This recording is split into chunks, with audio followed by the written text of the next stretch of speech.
The mirror didn't flinch. Riven adjusted his tie with steady hands, watching his reflection like it belonged to someone else. The hotel suite hummed softly, air conditioning, distant traffic, the muted thrum of music from the gala ballroom 3 floors below. Everything was controlled, everything was quiet. His collar lay flat, his cufflinks caught the light. The Omega, looking back at him, appeared composed enough to stand beside his husband and smile for donors who mistook polish for happiness. Silence is deceptive like that. It convinces you nothing is wrong. His phone vibrated once on the marble counter. Not a call, not urgent enough for sound, just a notification that made the glass beneath it tremble. Riven didn't reach for it immediately. He breathed. He smoothed his jacket. He practiced the small smile he used when cameras were near. He picked up the phone as if it were a schedule reminder or a misplaced RSVP. Screenshots filled the screen. Hotel receipts with dates that lined up too neatly. A second phone number. Threads of messages clipped into clean, undeniable evidence. A life folded into a rectangle of light that had never asked for his permission. There was no gasp, no dramatic intake of breath. His heart slowed, not sped up, like something inside him had already decided this was over. Another vibration followed, then another. Whoever had sent the messages knew how to pace the damage. Riven read them all. He didn't scroll frantically. He didn't curse. He stood very still and let the truth assemble itself with surgical precision. The gala music swelled somewhere below, applause rolling like weather. The mirror remained faithful, showing him exactly as he was. Tie straight, eyes hollowed just enough to be missed by anyone who didn't know him well. He didn't confront his husband. He didn't need to. Evidence had a way of doing the talking for you, and Riven had built his career on knowing when words would only cheapen the moment. He pocketed his phone. He left the suite without taking the elevator down to the ballroom. In the hallway, a hotel employee smiled and asked if everything was all right. Yes, Riven said automatically, then stopped, turned back, and added, I'm sorry. For what? He didn't know. He apologized anyway. Outside, the city breathed around him. Black cars slid past the entrance. Donors laughed as they spilled onto the sidewalk, flushed with charity and champagne. Riven walked until the noise thinned, until his shoes hurt, until the night cooled his skin enough to feel real. By midnight, the marriage was finished. Not legally, those papers would come later, but in the way that mattered. There would be no shouting, no desperate negotiations. The screenshots had been curated by someone who understood leverage, someone who knew that silence could dismantle a life more efficiently than rage. By morning, the divorce papers would already be drafted. Riven knew that too. He had married a man who planned 3 steps ahead and left nothing to chance. He had loved him for it once. By dawn, Riven had nowhere to go. He tried to sit on a bench but found himself on the curb instead, shoes abandoned beside him, suit pants creasing at the knees. The city was quieter at that hour, the kind of quiet that made you feel watched even when you weren't. His phone died without ceremony in his hand, the screen going black as if it had decided it was done carrying the weight. He stared at the dark glass, waiting for something, anger maybe, or grief, to rise and give him a reason to move. Nothing came, just the steady understanding that safety had left him without a sound. A car slowed. Riven didn't look up at first. He didn't trust himself to perform politeness anymore. The vehicle stopped anyway, idling close enough that he could feel the vibration through the pavement. After a beat that stretched too long, the window lowered. He lifted his gaze. Tinted glass revealed a face composed of angles and restraint. An alpha, unmistakable, but not loud about it. No smile, no appraisal that lingered too long, just attention. Focused, unhurried, unsettling in its accuracy. They watched each other in silence. Riven's instincts told him to stand, to reclaim dignity through motion, but his body refused. Freezing had always been his first response. Apologizing was his second. I'm fine, he said, unprompted. Then, because old habits die hard, sorry, the alpha didn't interrupt. He waited as if patience were a discipline he practiced daily. You look like you could use a ride, he said finally, voice low and even, not a command, not an offer sharpened with expectation. Riven hesitated. Every caution he'd ever learned lined up in his chest, neat and useless. He had no phone, no address to give, no marriage to return to.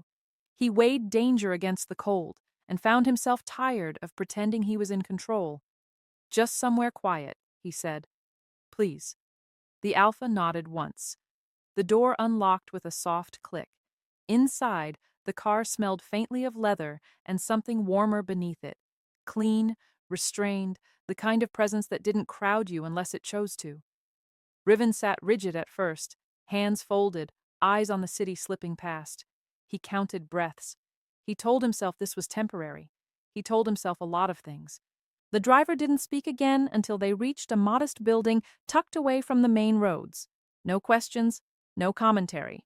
He waited while Riven gathered himself, then walked him inside with the efficiency of someone used to being careful with other people's edges.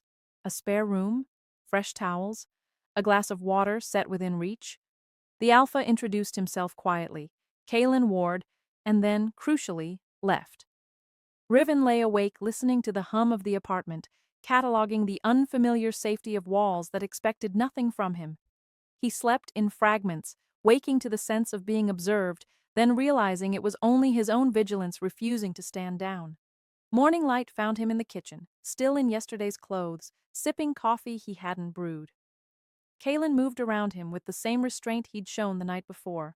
No probing, no pity, the calm of a man who knew how to hold space without filling it. One night became two without discussion.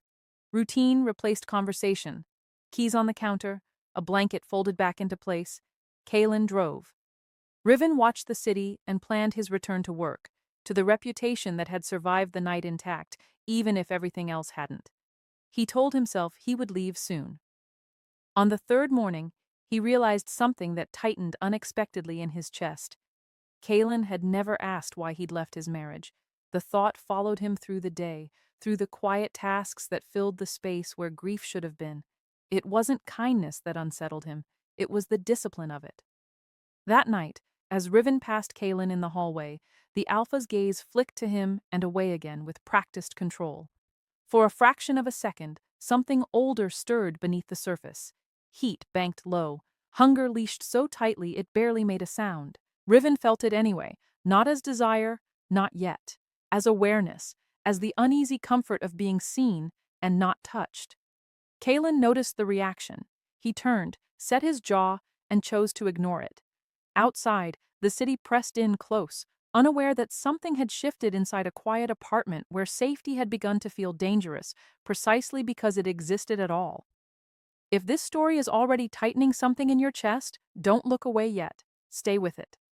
Sometimes silence is where the truth waits longest, and leaving now would mean missing the moment it finally speaks. Morning arrived without ceremony.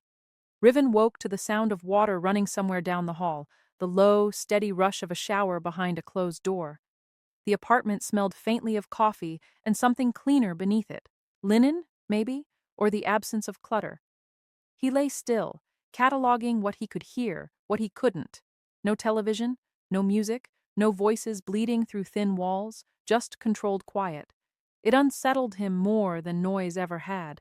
He sat up slowly, smoothing the borrowed t-shirt down over his hips, instinctively trying to make himself smaller. The habit annoyed him. He noticed it anyway. Awareness without correction had become his specialty. Kalen emerged a few minutes later, sleeves rolled, hair damp, movements economical. He nodded once in greeting, like they were colleagues sharing a workspace instead of strangers orbiting a fragile truce. There was no second look, no assessment, just acknowledgement. Coffee's fresh, Kalen said. I'm heading out in 10. Riven blinked. You don't... He stopped himself, apologized instead. Thank you.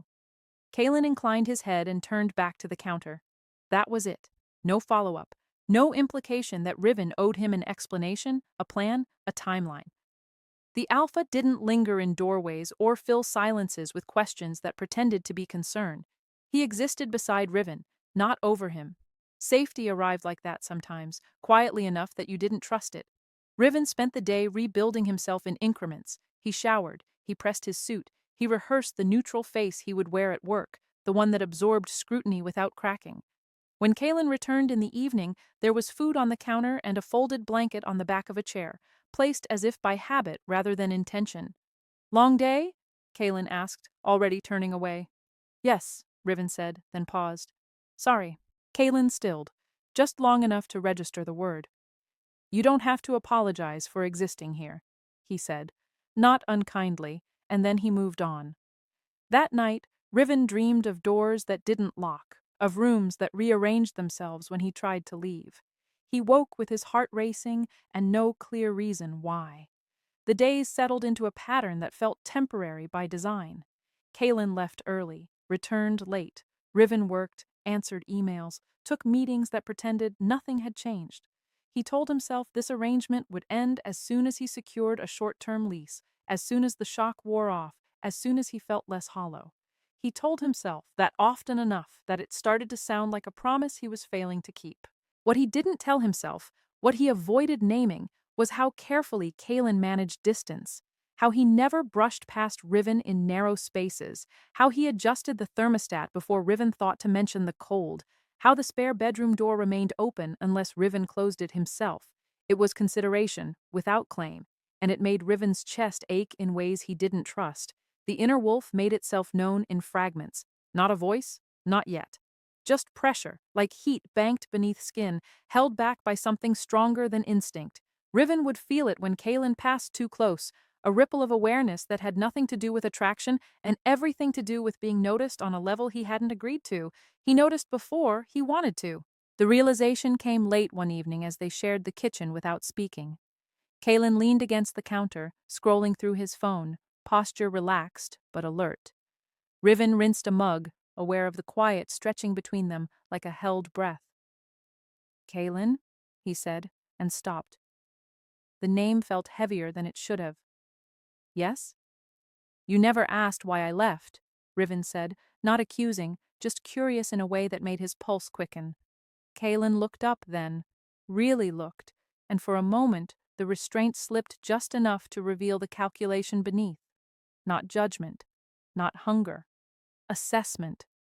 He weighed the question and chose his answer with care. "If you wanted to tell me," he said, "you would." Riven swallowed. "And if I don't? Then it's not my business." The simplicity of it landed hard. No alpha posturing, no assumption of entitlement. Just a boundary drawn cleanly enough that Riven could see where he stood in relation to it. That night, the wolf pushed closer to the surface. Riven felt it as a warmth at his back when he paused in the hallway, as a presence that stopped just short of touching. He turned, breath catching, and met Kalen's gaze. For a split second, something feral flashed there, interest sharpened by restraint, desire leashed so tightly it hummed. The wolf wanted to reach, to mark, to claim space that had already been offered freely. Kalen exhaled slowly and stepped back. The choice was deliberate, visible. Riven stood alone in the quiet, heart pounding, aware that something dangerous had been acknowledged and denied in the same breath. It left him unsettled and worse. It left him safe. The next morning, routine resumed. Coffee, silence, the city moving on outside as if lives didn't collapse and reassemble in borrowed apartments every day. Riven missed a meeting that afternoon. He blamed traffic. Then he blamed a headache. The nausea passed quickly enough that he dismissed it without thought, filed it under stress and disruption and the body's inconvenient response to grief. He didn't mention it to Kalen. That evening, he stopped at a pharmacy on his way home, intending to pick up vitamins he'd forgotten to replace. He wandered the aisles absently, fingers trailing along shelves, mind replaying the look in Kalen's eyes the night before. He froze in front of a display he hadn't meant to see. Pregnancy tests lined the shelf in neat rows, their packaging cheerful in a way that felt obscene. Riven stared at them, breath shallow, the word stress echoing in his head like a lie that had gone stale. He reached out without fully deciding to, his hand closing around a box as if guided by something colder than fear. At the register, he paid without meeting the cashier's eyes. Outside, the city pressed close again, indifferent and loud, and Riven stood very still with a paper bag in his hand, trying to remember when temporary things started to feel permanent. If you're still here, listening to this unfold, ask yourself why. Stories like this don't keep you, unless they're brushing up against something you recognize. Stay a little longer. Riven told himself the word temporary like it was a spell. Temporary housing, temporary routine, temporary silence that let him breathe without asking questions he wasn't ready to answer. He repeated it while he dressed in the mornings, while he reviewed case files on his tablet, while he stood in the shower long enough for the water to cool and remind him he still had a body to take care of. Temporary meant control. He needed that word to mean something, because everything else felt dangerously easy. Work gave him a shape again, meetings, deadlines. The familiar gravity of his title pulling him upright even when the rest of him wanted to fold inward. Colleagues treated him with the careful normalcy reserved for people who might break if you acknowledged the crack. Riven rewarded them by not breaking. He was very good at that. At home, Kalen remained unchanged. In some ways, that was the most unsettling part. There were no questions waiting at the door, no check-ins disguised as concern. Kalen moved around the apartment like someone who understood the value of space, never encroaching, never retreating so far it felt like rejection. The boundary stayed where it was placed, steady and visible. Riven noticed everything anyway. The way Kalen adjusted the thermostat without comment when Riven shivered. The way a glass of water appeared near his elbow when he'd been staring at his screen too long. The way Kalen's presence settled the air without claiming it. Safety first, attraction later, if at all. That was the lie Riven told himself. The wolf didn't care about lies, it cared about proximity.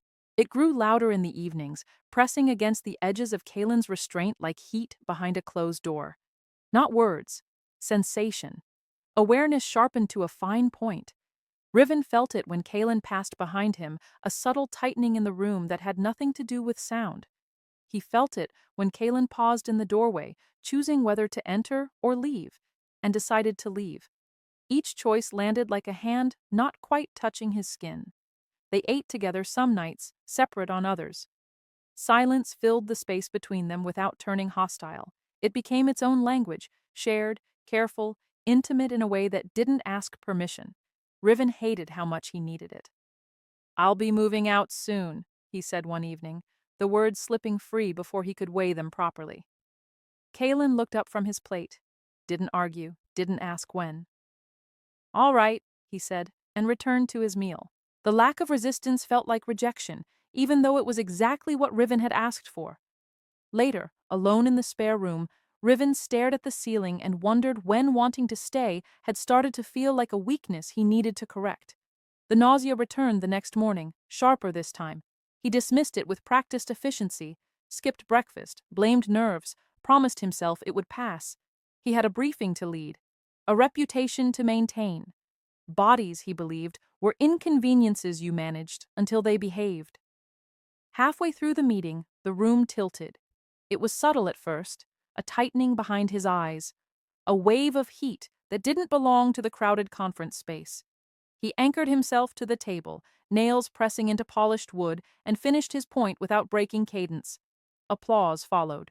Questions. Normalcy reasserted itself.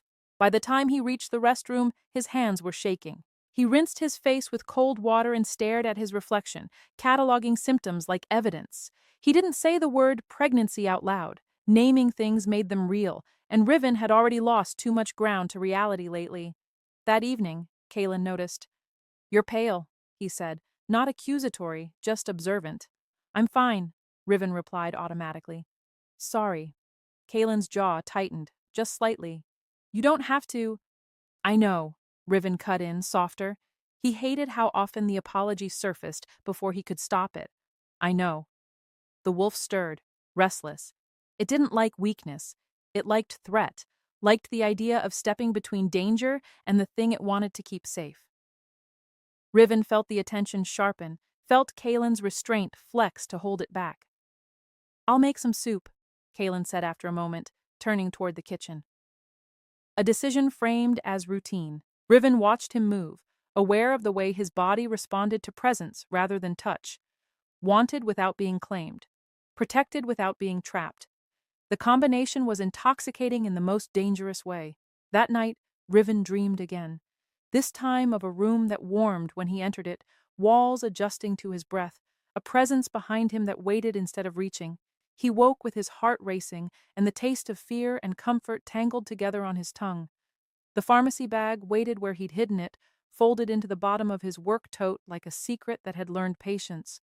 He told himself he'd throw it out. He told himself he'd buy vitamins and forget the rest. Instead, he found himself standing in the bathroom long after Kalen had gone to bed, the apartment quiet enough to amplify every breath. The test sat heavy in his hand, its instructions absurdly simple. He laughed once, a sharp sound that echoed too loudly off tile and porcelain. "This is ridiculous," he whispered, because denial was easier when spoken softly. The waiting stretched. Time slowed, thickened. Riven watched the window like it might reveal something kinder than truth. The result appeared without drama. Positive. The world didn't end. That was the cruelest part.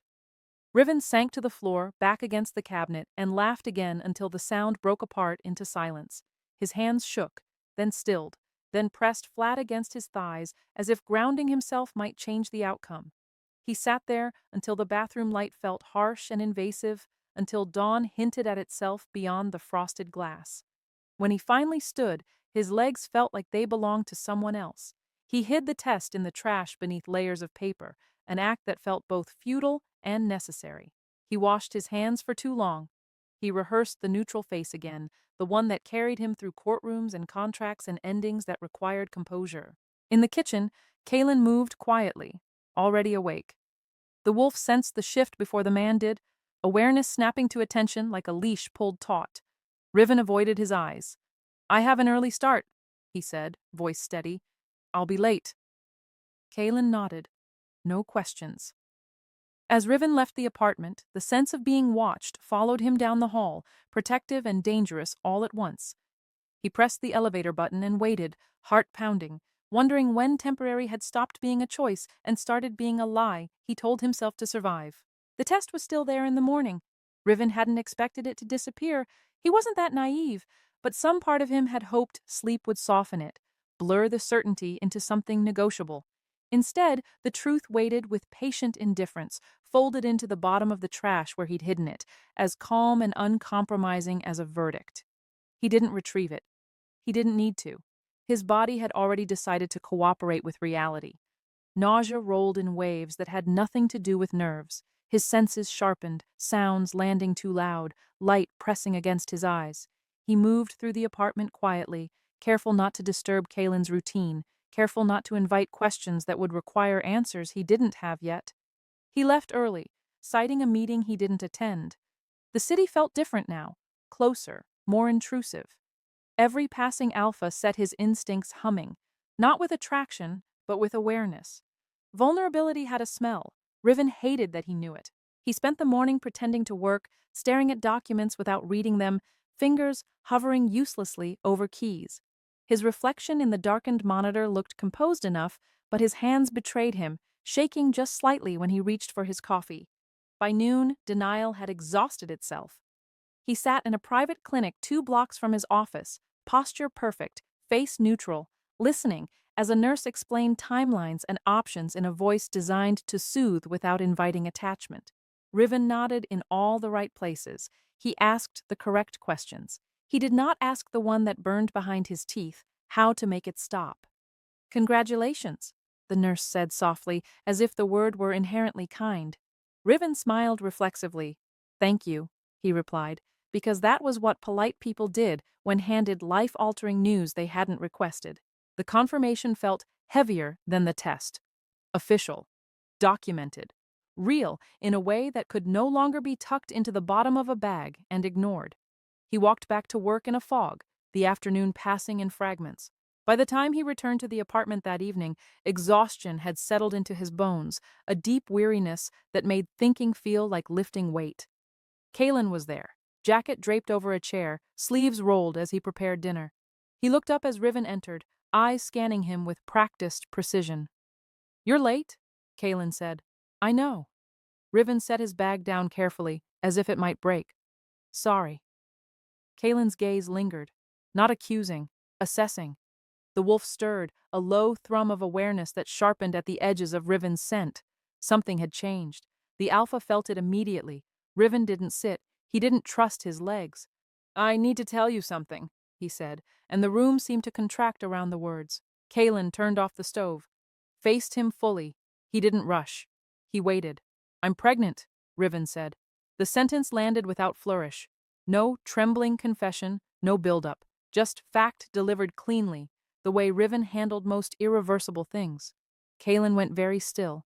The wolf, so restless in recent days, went quiet, not subdued, not pacified, silent in a way that suggested calculation rather than shock. Riven laughed once, sharp and brittle. I know, he said quickly, words tumbling now that the first had escaped. I thought it was stress. Timing doesn't make sense. None of this makes sense. I'll handle it. I just needed you to. Kalen raised a hand.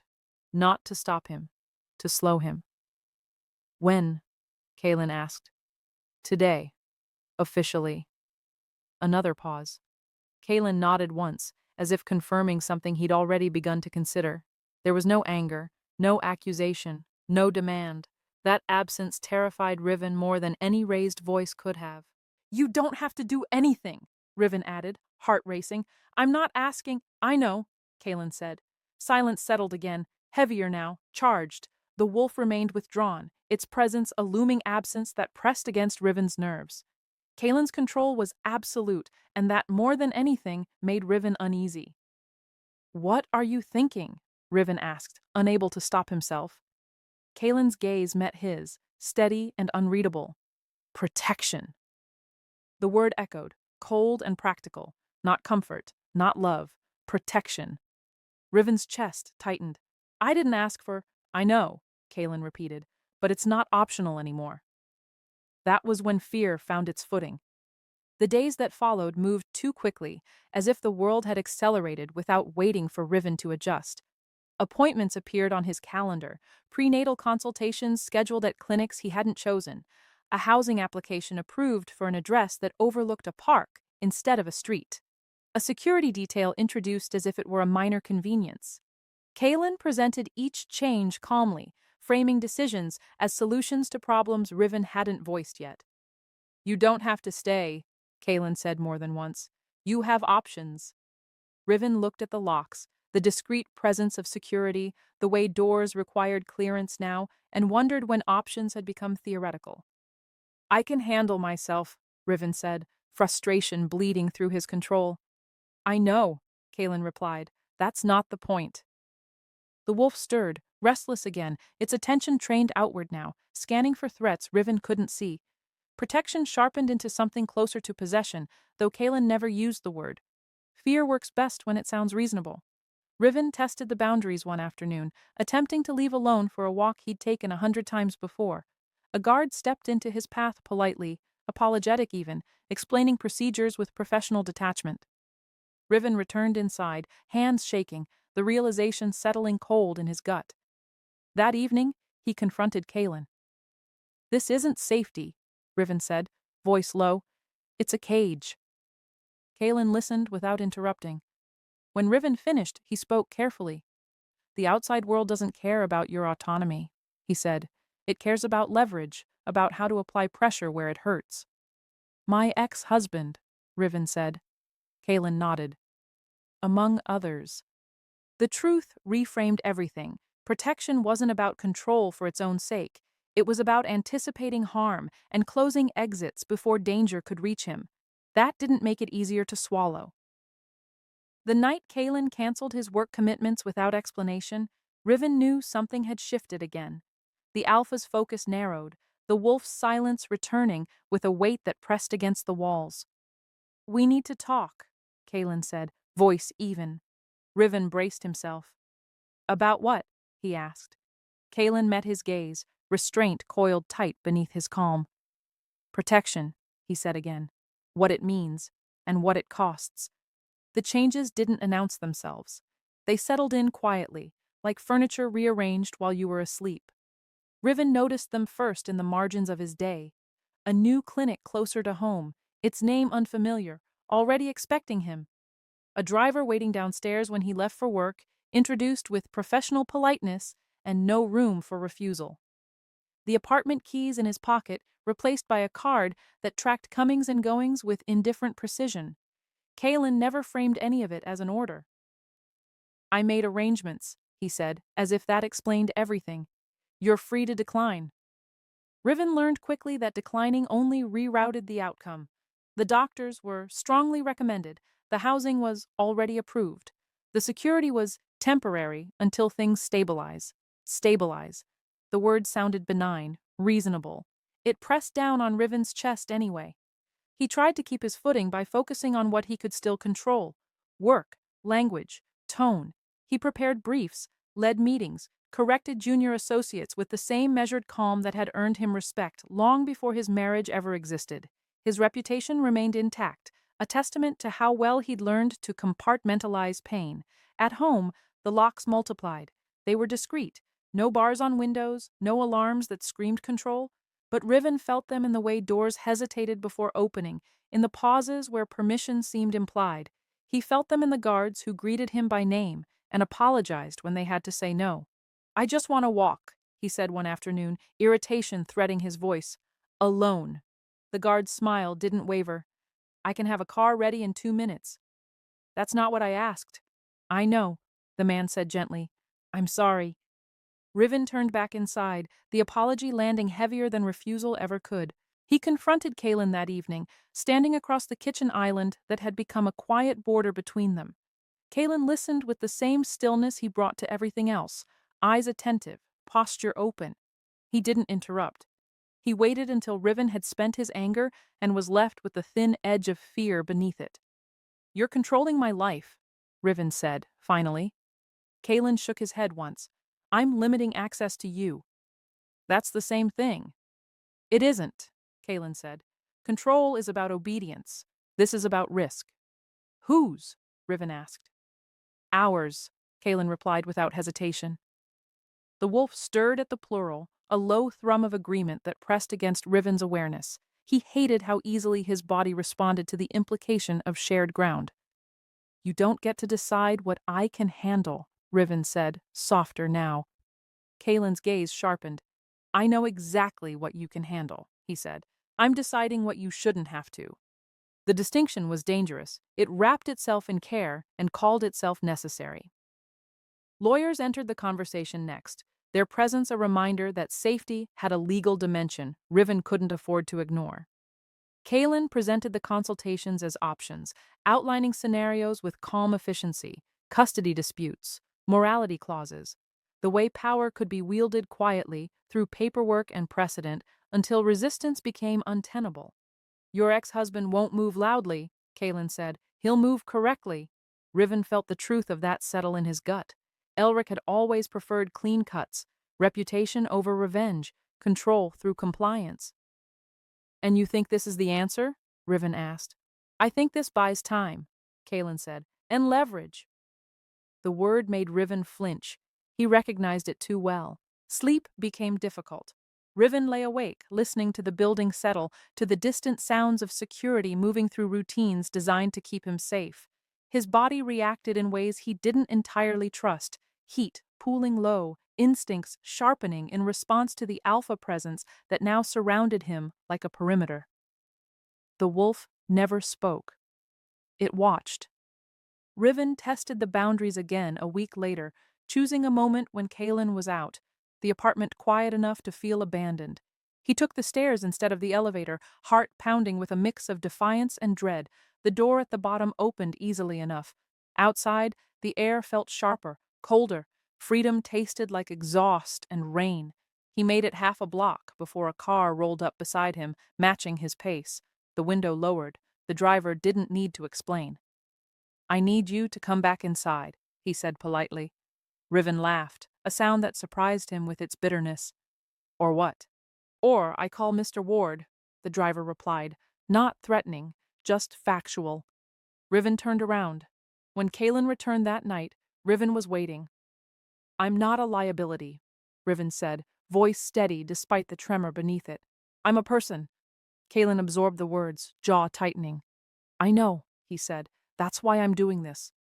"For you," Riven shot back. "For the child," Kalen corrected. "And for you." The wolf surged at the mention, a protective instinct flaring so hot, Riven felt it like a pressure against his spine. Kalen breathed through it, control locking down hard enough to leave a chill in its wake. "You're afraid," Riven said quietly. "Yes," Kalen admitted without shame. "And fear is not a reason to be careless." Fear is also not a reason to trap someone, Riven replied. Kalen met his gaze, something raw flickering there before restraint smoothed it over. Then tell me how to protect you without losing you, he said, because right now the margin for error is gone. Riven had no answer that didn't feel like surrender. The truth arrived a few days later, delivered with the same precision that had dismantled his marriage. Elric's legal team made inquiries, subtle ones, requests for information framed as courtesy, a reminder of clauses buried in contracts Riven hadn't thought about in years.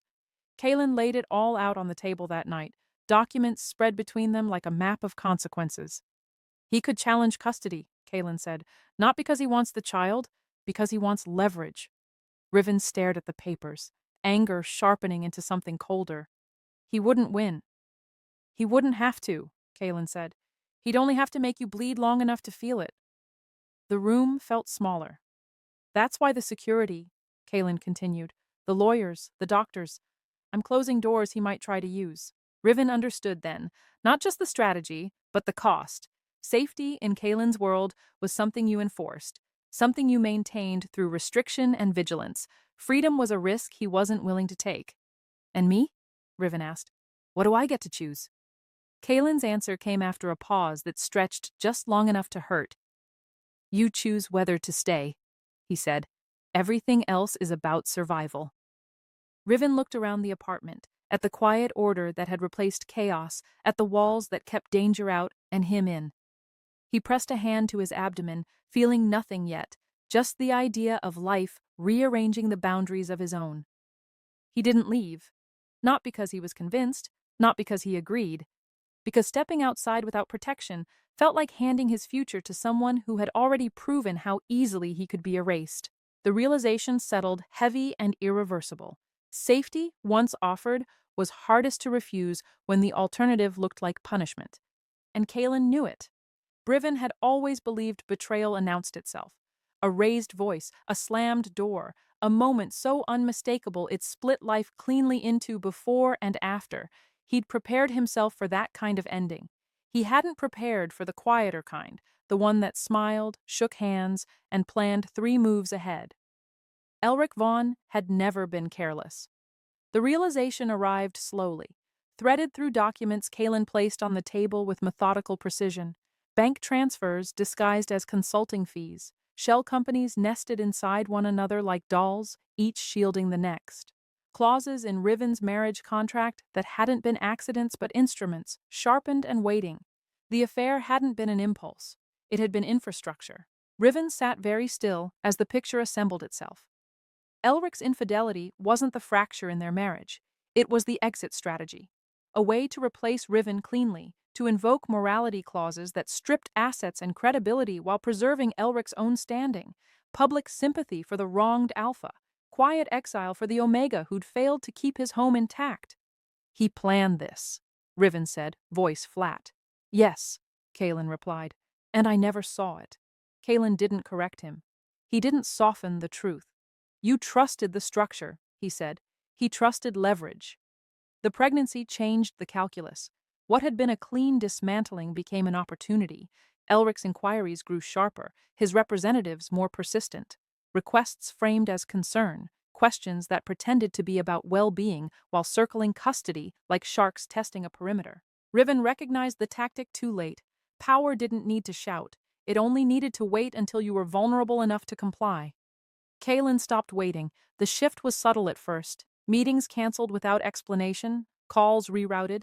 The apartment hummed with a different energy, focused, coiled, intent. The wolf's silence deepened into something colder than restraint. It wasn't watching anymore. It was preparing. Riven came home one evening to find Kalen seated at the table, jacket discarded, sleeves rolled past his elbows. A tablet lay dark in front of him. He looked up as Riven entered, eyes steady, unreadable. Elric moves tomorrow, Kalen said. Riven set his bag down slowly. How? Publicly, Kalen replied. He's filed motions, leaked concerns. He's building a narrative. Riven felt the familiar tightening in his chest, the instinct to brace for impact. And you? Kalen's jaw set. I don't allow narratives to form unchecked. What followed unfolded with clinical efficiency. Evidence surfaced in waves, financial irregularities that triggered automatic reviews, communications that painted a different picture of Elric's conduct, his morality clauses suddenly reframed as tools of coercion rather than standards of integrity. Regulatory bodies took interest. Journalists followed the paper trail with quiet enthusiasm. Elric's reputation didn't shatter. It eroded. Meetings postponed, invitations rescinded. Allies distanced themselves with practiced regret, the kind of fall that didn't invite spectacle, only absence. Riven watched it happen from the margins, equal parts vindicated and hollow. Kalen didn't celebrate, he didn't posture, he executed. "This will get ugly," Riven said one night, standing beside Kalen as city lights blinked through the windows. "He won't stop." "No," Kalen agreed, "but he'll be cautious." "Because of you." Kalen glanced at him. "Because of consequences." The distinction mattered. Kalen wasn't acting out of love, not in the way Riven understood it. This wasn't devotion spilling over into recklessness. It was choice, measured, deliberate, unyielding. That frightened Riven more than passion ever could. Elric called once, left a message heavy with concern and thinly veiled threats. Riven didn't listen to it twice. He didn't need to. The tone was familiar now, the careful cadence of a man who believed he still held the upper hand. Kalen listened without expression. "He'll try to pivot," Kalen said afterward. "Make this about stability, about what kind of environment is appropriate for a child." Riven felt anger sharpen into resolve. "I won't let him." Kalen met his gaze, something fierce flickering there before restraint settled back into place. "You won't have to," he said. The next day, Elric's name appeared in headlines it had never touched before. Not scandal, scrutiny. Investigations announced in the language of process and due diligence, the kind that didn't require conviction to be devastating. By evening, Elric's legal team withdrew their inquiries. Riven exhaled for what felt like the first time in weeks. That night, Kalen stepped back. Literally. He left early the next morning without explanation, returning late with the air of someone who had finished a task and was waiting for the outcome. The security detail loosened. The apartment felt less guarded, less enclosed. Riven noticed immediately. They stood across from each other in the quiet kitchen, the space between them newly exposed. "I won't cage you," Kalen said, voice low and even, "but I won't abandon you either." The words landed heavy, reframing everything that had come before. Control recast as choice, protection offered without demand. Riven searched his face for expectation, for the hook beneath the promise. There wasn't one. For the first time since the gala night, Kalen waited.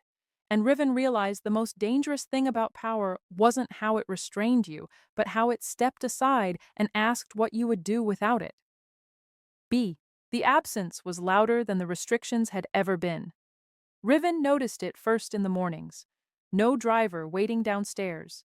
No quiet check-in messages confirming schedules he hadn't shared. The locks still worked, the cameras still watched, but the pressure, the sense of being managed, had eased just enough to make him aware of how tightly it had once wrapped around his life. Kalen didn't announce the change, he simply enacted it. "You don't need an escort today," he said one morning, eyes on his coffee instead of on Riven. "I'll be out late." Riven paused in the doorway, bag slung over his shoulder. He waited for the caveat. It didn't come. "All right," he said, uncertain what emotion to attach to the word. Kalen nodded, as if that settled something between them.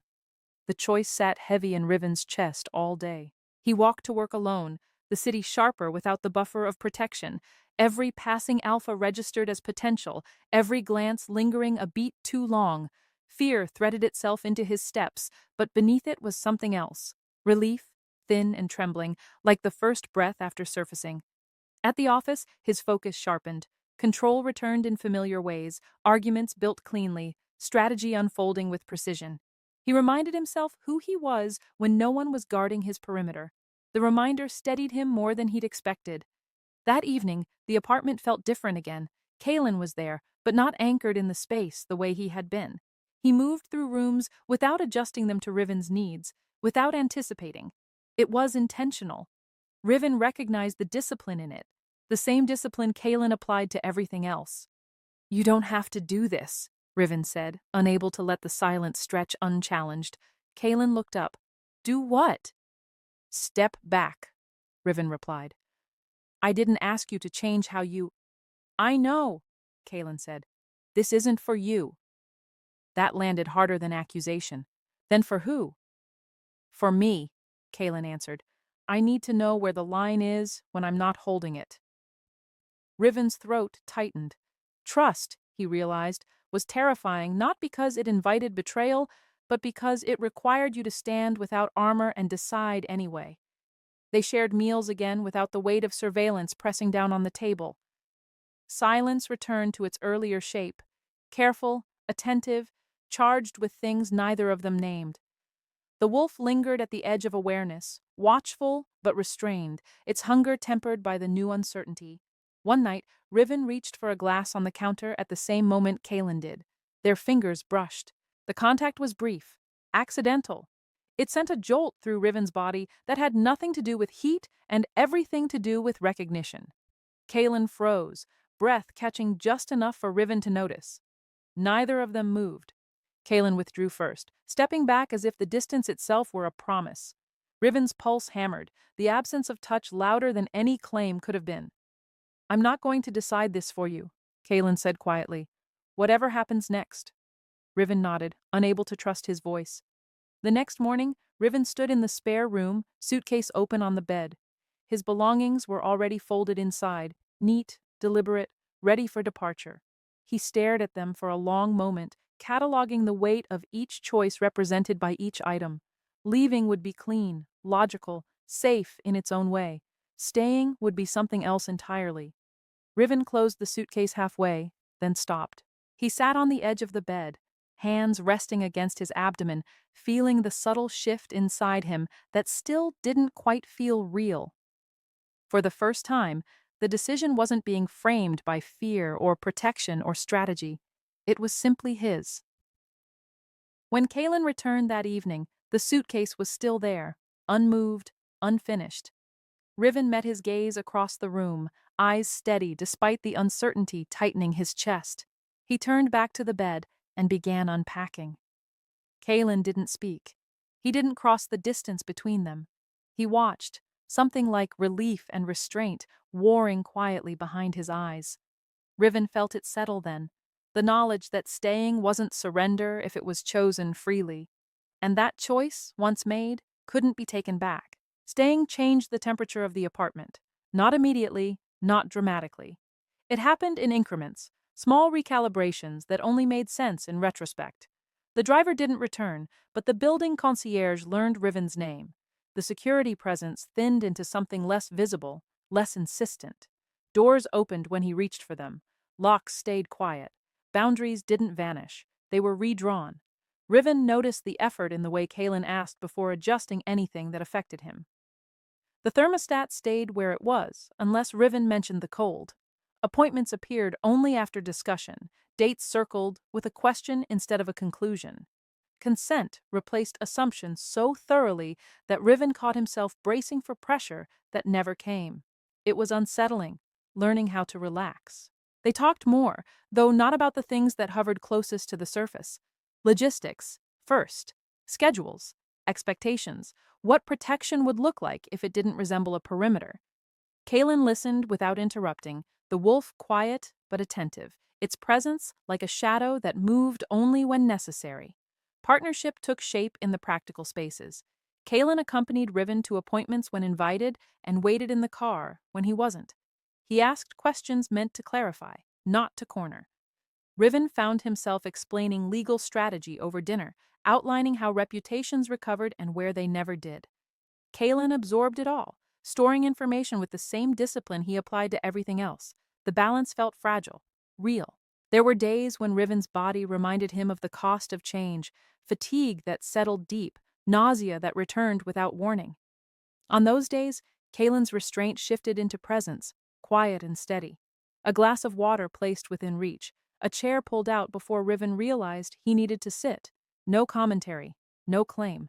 Riven hated how grateful he felt for it. He regained his footing at work, piece by piece. Colleagues stopped watching him for cracks and returned to expecting excellence. He delivered it, fueled by a clarity sharpened through loss. The pregnancy remained his private calculus, a factor he accounted for without advertising. Strength, he'd learned, didn't require disclosure to be real. At home, evenings stretched without urgency. Silence returned as something companionable, shared without tension. The wolf watched, content for now to observe rather than intrude. Riven felt its attention like a pressure at his back, not threatening, not possessive, protective in a way that respected distance. One night, as rain streaked the windows and the city blurred into color and motion, Kalen broke the quiet. "If you stay," he said, voice low, "it won't be because it's easier." Riven didn't look away. "I know. It won't make you safe from everything. I know that too." Kalen nodded, accepting the answers without argument. The space between them held steady, charged but unclaimed. The reminder arrived the following week, as reminders often did, without warning and with intent. A formal notice slipped through Riven's professional channels, phrased in careful language that pretended neutrality. Elric's case wasn't closed. It had shifted, new angles, new timelines, persistence dressed as process. Riven read the document twice, jaw tightening. The past refused to stay past. Kalen read it once. The wolf stirred, alert, but contained. "This doesn't change our terms," Kalen said. "Our," Riven repeated. Kalen met his gaze. "If you want it to be." Riven folded the notice and set it aside. He pressed a hand to his abdomen, grounding himself in the present. Healing, he realized, wasn't linear. It was a negotiation you reopened every time the world tested your resolve. "I'm staying," Riven said, not because he needed to convince Kalen, but because saying it aloud made it true. Kalen didn't reach for him. He didn't claim the moment. He stood beside Riven, close enough to share warmth, far enough to leave space. Later, as the city settled and the apartment returned to its quiet rhythm, Kalen spoke again, softer this time. "If you stay," he asked carefully, "will it be because you want to?" Riven closed his eyes, feeling the weight of the question without flinching. When he opened them, his answer was steady. Yes, time didn't repair what that night had broken. It reorganized it. Riven learned this slowly, in the way mornings felt less brittle, in the way his breath no longer caught every time a phone vibrated. The past didn't loosen its grip all at once. It settled into a shape he could carry without bleeding. He no longer thought of the marriage as a failure, not because it hadn't ended badly, but because endings, he realized, were rarely the point where damage actually began. What that night had taken from him wasn't love. It had taken the illusion that love protected you from power. He'd confused proximity with safety, loyalty with permanence. The pregnancy made everything sharper, not miraculous, not redemptive, just clarifying. It stripped away indulgent fantasies and left behind consequence, biological, legal, emotional. He stopped framing it as something that had happened to him. It was something happening with him, a reality that required participation, not denial. Kalen never romanticized it. He adjusted when Riven asked. He stepped back when Riven needed space. He didn't narrate devotion or make promises that assumed a future Riven hadn't consented to yet. Protection, in Kalen's hands, became quieter, less visible, more precise, something that responded rather than dictated. Riven noticed the difference most when fear surfaced. The first time a stranger lingered too long outside his office, Kalen didn't react with control. He waited, observed, positioned himself nearby without announcement.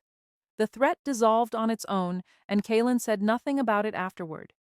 Standing beside, not in front. Love, Riven realized, wasn't the absence of danger. It was the refusal to make fear the organizing principle of someone else's life. There were nights when the weight of it all pressed down too hard, when memories resurfaced without warning, when his body reminded him that nothing was neutral anymore. On those nights, Kalen didn't offer reassurance. He offered presence, sat with him in silence, shared the space without trying to fix what couldn't be undone. The wolf stayed watchful, but it no longer strained at the leash. It had learned the shape of consent. Work stabilized. Reputation healed in ways that didn't require vindication. Elric's name faded from immediate concern, though it never vanished entirely. Power, Riven understood now, didn't disappear when challenged. It recalibrated. It waited. The unresolved thread remained. Custody wasn't a battle yet, but it was a possibility that loomed like weather. The future wasn't safe. It was simply less dishonest. Riven stood one evening at the window, city lights scattered below, one hand resting unconsciously against his abdomen. Kalen stood beside him, not touching, but close enough that their shoulders nearly aligned. "You don't regret staying," Kalen said. Not a question. "No," Riven replied, "but I don't confuse it with certainty." Kalen accepted that. He always had. What that night had taken from Riven was comfort without cost. What it had given him instead was clarity, sharp, sometimes painful, but real. Love wasn't rescue. It wasn't sacrifice dressed up as devotion. It wasn't protection that erased choice. It was space. It was the ability to breathe without permission. Kalen didn't promise him safety. He offered him autonomy and stayed when it was returned. Riven leaned slightly into the shared warmth between them. Not enough to be claimed, not enough to surrender ground. Just enough to acknowledge what existed without naming it, something it wasn't ready to be. Outside, the city moved on, indifferent as ever. Inside, two people stood in the aftermath of one quiet night that hadn't ruined a life, only stripped it down to something honest enough to survive.